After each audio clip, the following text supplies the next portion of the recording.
So, good morning everyone. So, we are your teacher for today in Araling Panlipunan. I am teacher Dexter John Rivia Pascua, and I am with teacher Julisa Asuncion. So, our topic for today is about the region for B, the Mimaropa. So, class, kasama ka ba sa Mimaropa? Mimaropa, the Philippines. In Philippines, Mimaropa is an administrative region of the Philippines. It is one of two regions of the Philippines having no land border with another region, Eastern Visayas being the other. It is located at the heart of the archipelago and is dubbed as the treasure trove of southern Luzon. Mimaropa is envisioned as the food basket for the country and a haven for tourism, industry, and technology. So, Calapan City is the regional center. So, Calapan is yung pinaka-center ng Mimaropa, yung Calapan City. So, languages. Languages. Tagalog is widely spoken in the region. In the interior of Mindoro, various languages are spoken by Mangyans. They are Iraya, Halangan, Taupyud, Hanunuo, Tadyawan, Buhid, and Ratagnon. The latter is a Visayan language with less than 3 speakers. In Romblon, there are three main languages, Romblo-Manon, Asi, and Onhan. These languages belong to the Visayan language family. So, history. Executive Order Number 103, dated May 17, 2002, divided Region 4 Southern Tagalog into Region 4A, Calabarzon, and Region 4B, Mimaropa. The name is acronym combining the names of its provinces, which are Occidental Mindoro, Oriental Mindoro, Marinduque, Romblon, and Palawan. Kaya tinawag itong Mimaropa. Mi, ito yung Mindoro, Occidental Mindoro, Oriental Mindoro. Ma is Marinduque. Ro is Romblon, and Pa is Palawan. So first is Occidental Mindoro, the home of indigenous Mangyans. Occidental Mindoro has a population of 378,000 in 11 towns, of which Mamburao is the capital on 5,880 square meter. So, ang population dito sa Occidental Mindoro ay 378,000 sa 11 na towns. The province is bordered on the east by the province of Oriental Mindoro and on the south by the Mindoro Strait. The South China Sea is to the west of the province and Palawan is located to the southwest across Mindoro Strait. Batangas is to the north, separated by the Verde Island Passage. So yung sinabi ko kanina, may 11 itong towns ang Occidental Mindoro. Ito ay ang Abrad de Ilog, Rizal, Sablayan, San Jose, Santa Cruz, Paluan, Kalintaan, Look, Lubang, at Magsaysay. Para naman sa climate dito sa Occidental Mindoro, August and September ang wet period at March and April naman kapag dry period. Next is natural resources. Peanuts are also grown in some parts of the province as well as cassava, sweet potatoes, ginger, and other minor cultivators. So, peanut or mani yung tinatanim nila dito, dito sa province na ito. As well as yung cassava or yung kamoteng kahoy, sweet potatoes, yung kamote, ginger, or yung luya, and other minor cultivators or marami pang or other root crops pa na itinatanim. Forest resources include timber and minerals, among them gold, copper, silver, and chrome. So dito sa Occidental Mindoro, maraming mga miners and non-metallic minerals such as lime, making cement and greenstones for ornaments. So let's proceed to the tourist attractions of Occidental Mindoro. First is Apu Reef.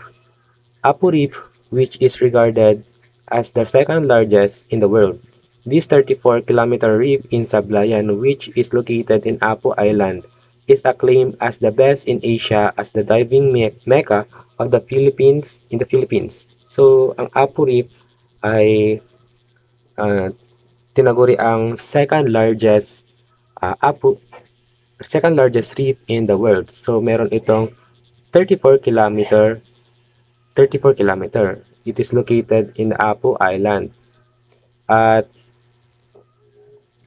isa rin ito sa pinaka best na diving mecca in Asia. Second is Mount Iglit. Mount Iglit in San Jose is a game sanctuary for the tamaraw, a wild animal found nowhere else in the world, bearing a resemblance to the Philippines buffalo, commonly known as carabao. So, dito sa Mount Iglit, dito commonly nakatira yung mga tamaraw and yung mga other wild animal na nahanap nowhere else in the world.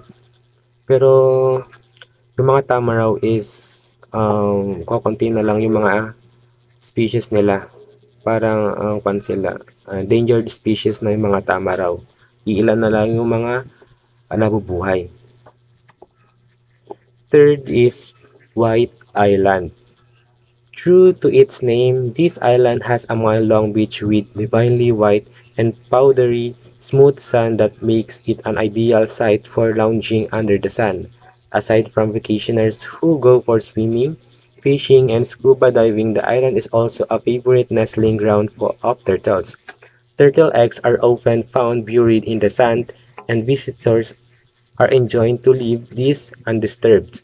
So, White Island, meron itong white na sand, white powdery smooth sand.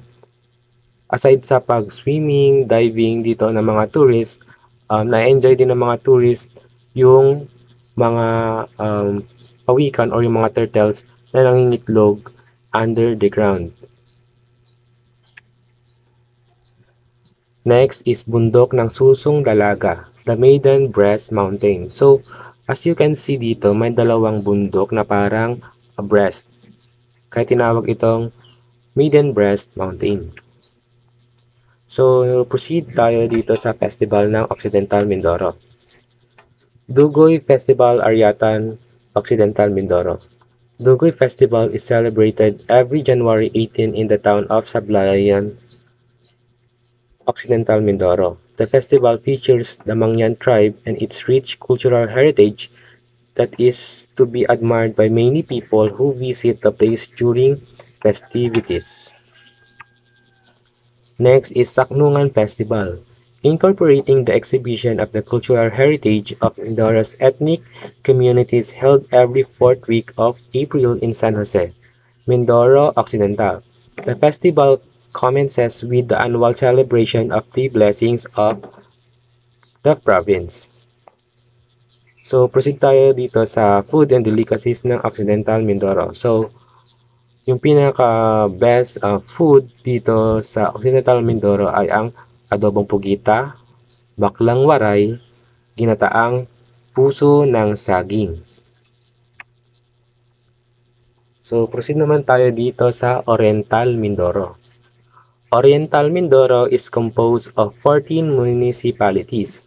The province is bordered by the Verde Island Passage and the rest of Batangas to the north, by Marinduque, Maestre de Campo, or known as Sibale, but official name is Concepcion.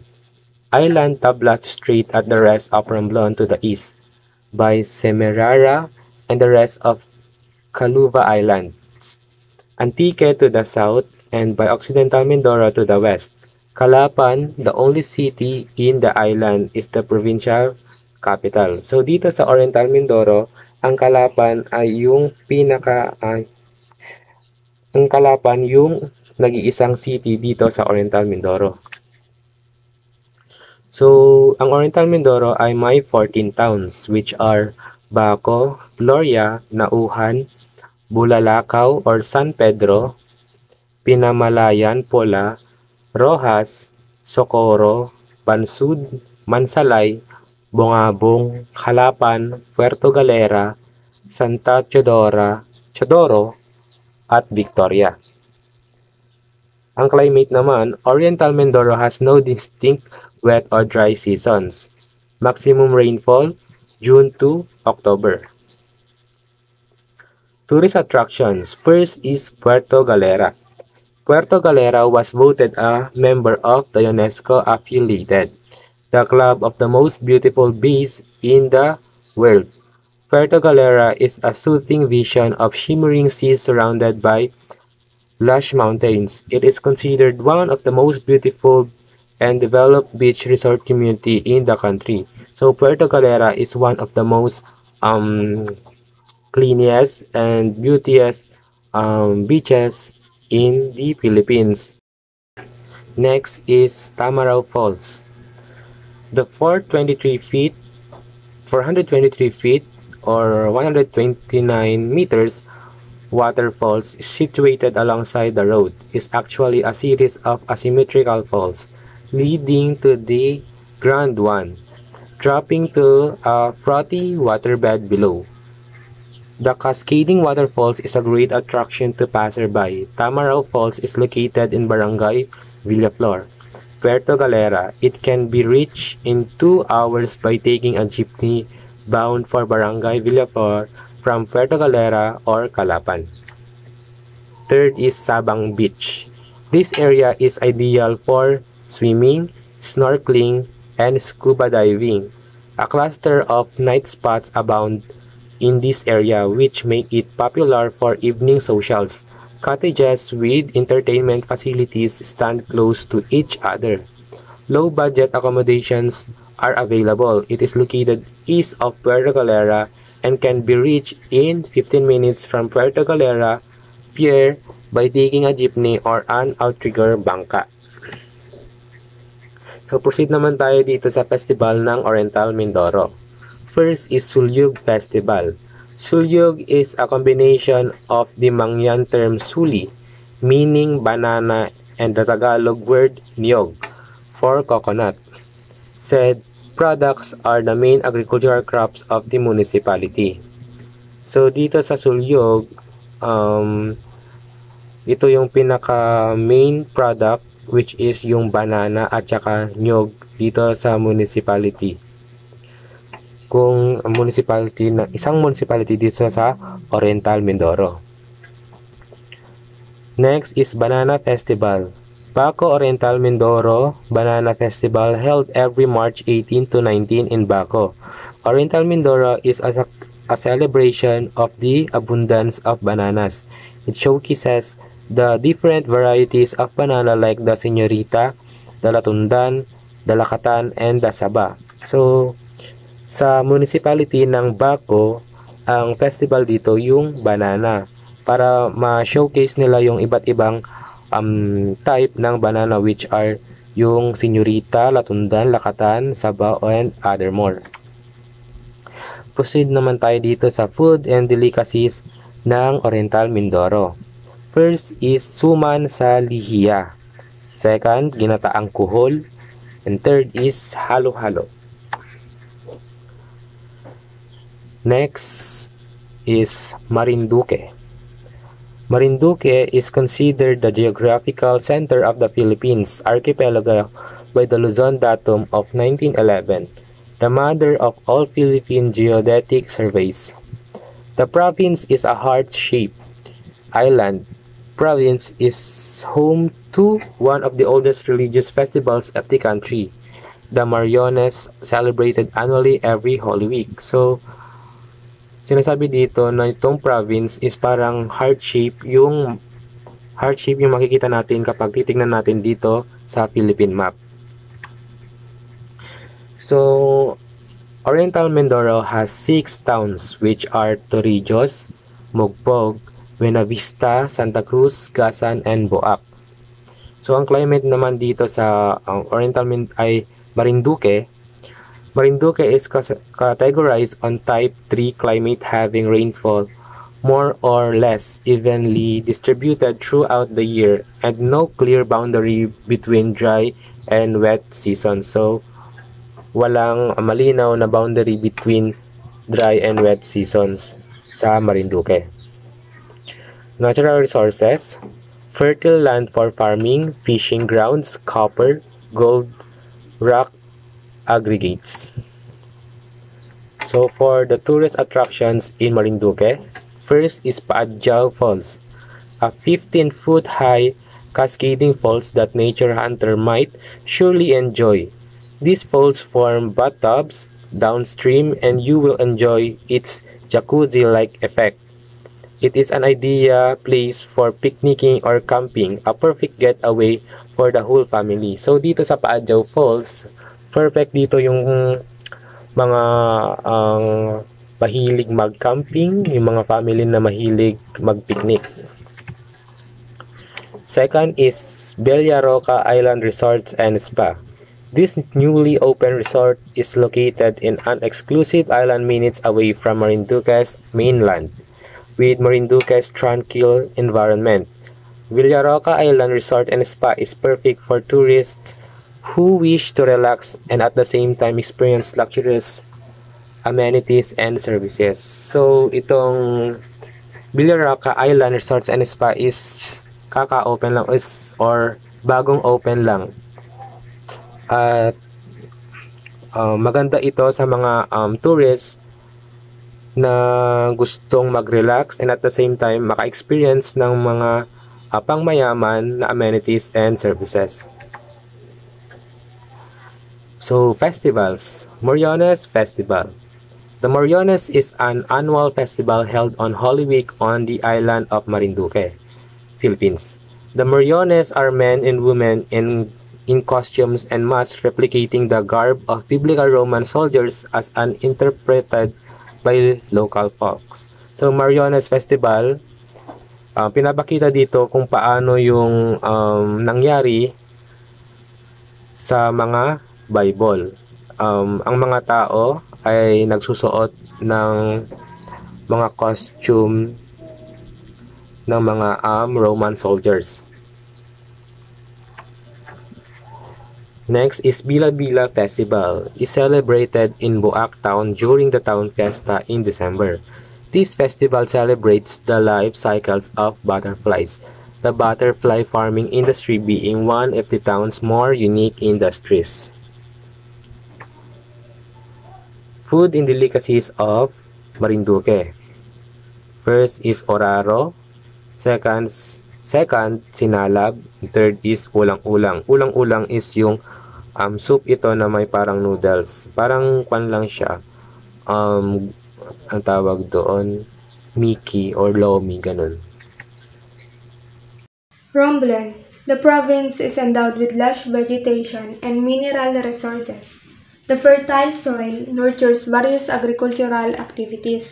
Mining is also a lucrative industry sa probinsya dahil sa malawak na yamang mineral nito.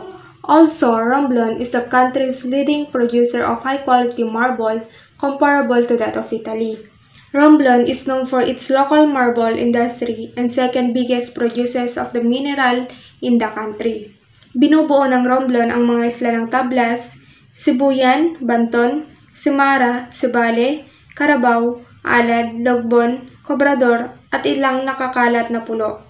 It is bounded by Marinduque sa Ilaga, Panay sa Timog, Mindoro sa Kanluran, at Masbate sa Silangan. Also, Romblon is the best known as the marble capital of the Philippines due to the abundance of marble found here, which has become one of the main sources of livelihood for the locals. Sa Romblon, meron itong 17 na bayan. We have Alcantara, Calatrava, Ferrol, Odyongan, San Andres, Santa Fe, Banton, Concepcion, Looc, Romblon, San Fernando, Santa Maria, Cajijocan, Corcuera, Magdiwang, San Agustin, and San Jose. So next, the climate in Romblon. So from September to January, dito yung pinakamalakas na pagulan, and March and April naman, dito yung tagtuyot. From February naman, dito yung pinakamalamig. and last May is the warmest. So next, their natural resources in Romblon. The grazing sites have sprouted in some of stream areas in Magdiwang, Sibuyan Island. The fertile soil nurtures varied agricultural coconut, rice, corn, bananas, root crops, fruit trees, vines, and many others.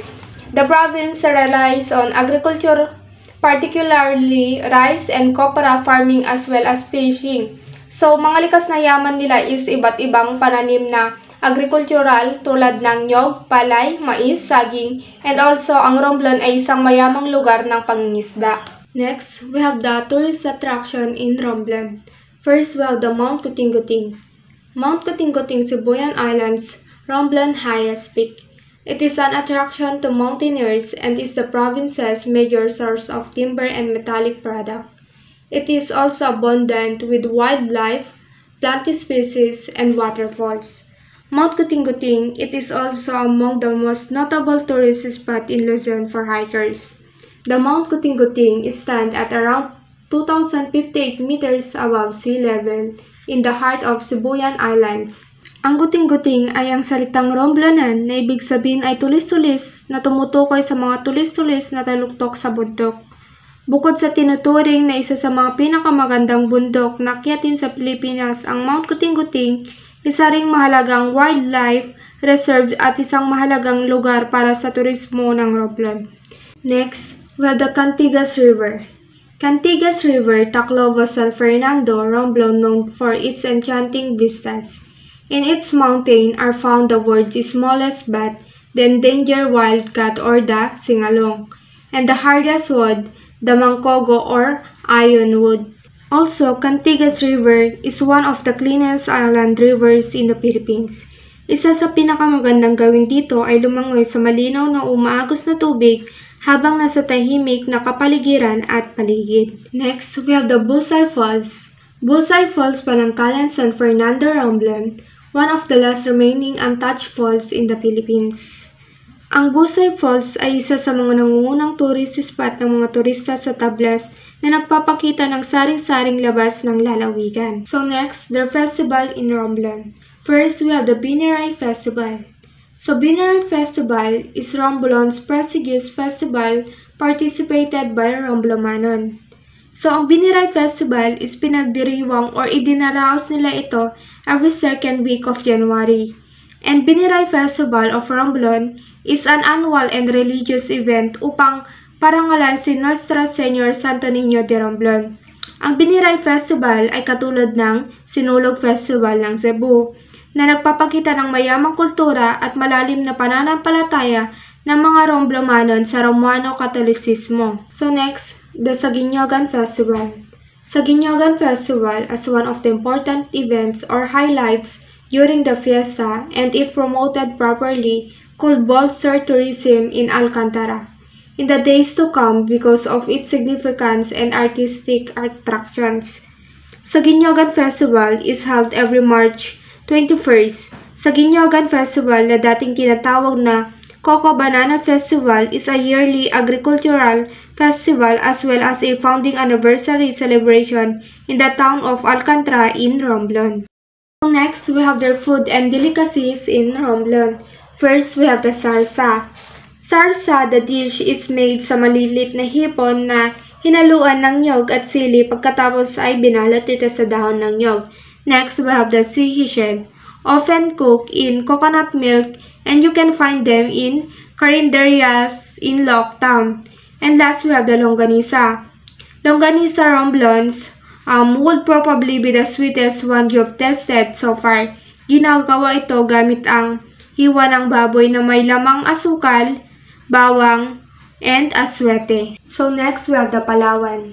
Palawan, it is the largest province in the country in terms of total area of jurisdiction. Also, Palawan is an archipelagic province of the Philippines. Palawan covers the Cuyo Island in the Sulu Sea.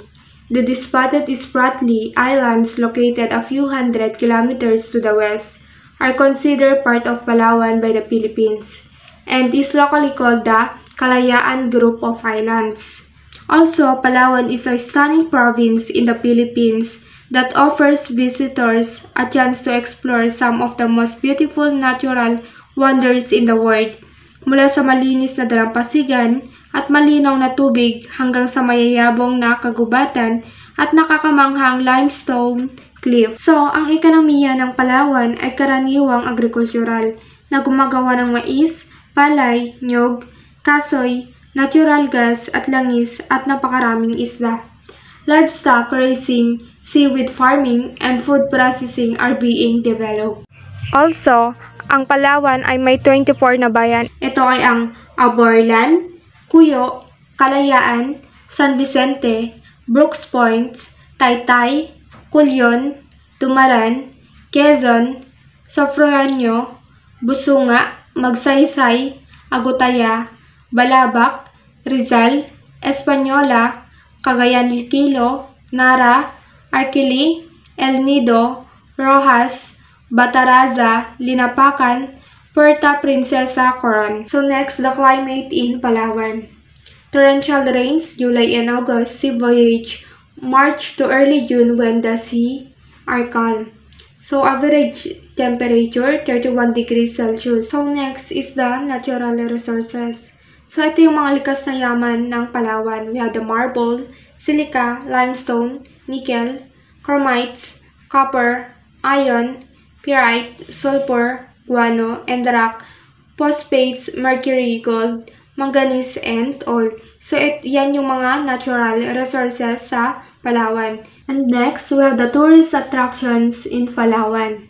First, we have the Coron Reef. Coron Reef, 7 enchanting lakes surrounded by crazy limestone cliff, attract hundreds of nature lovers to this island in northern Palawan near the town of Coron. Also, Coron Reef is one of the top tourist destinations in the Philippines.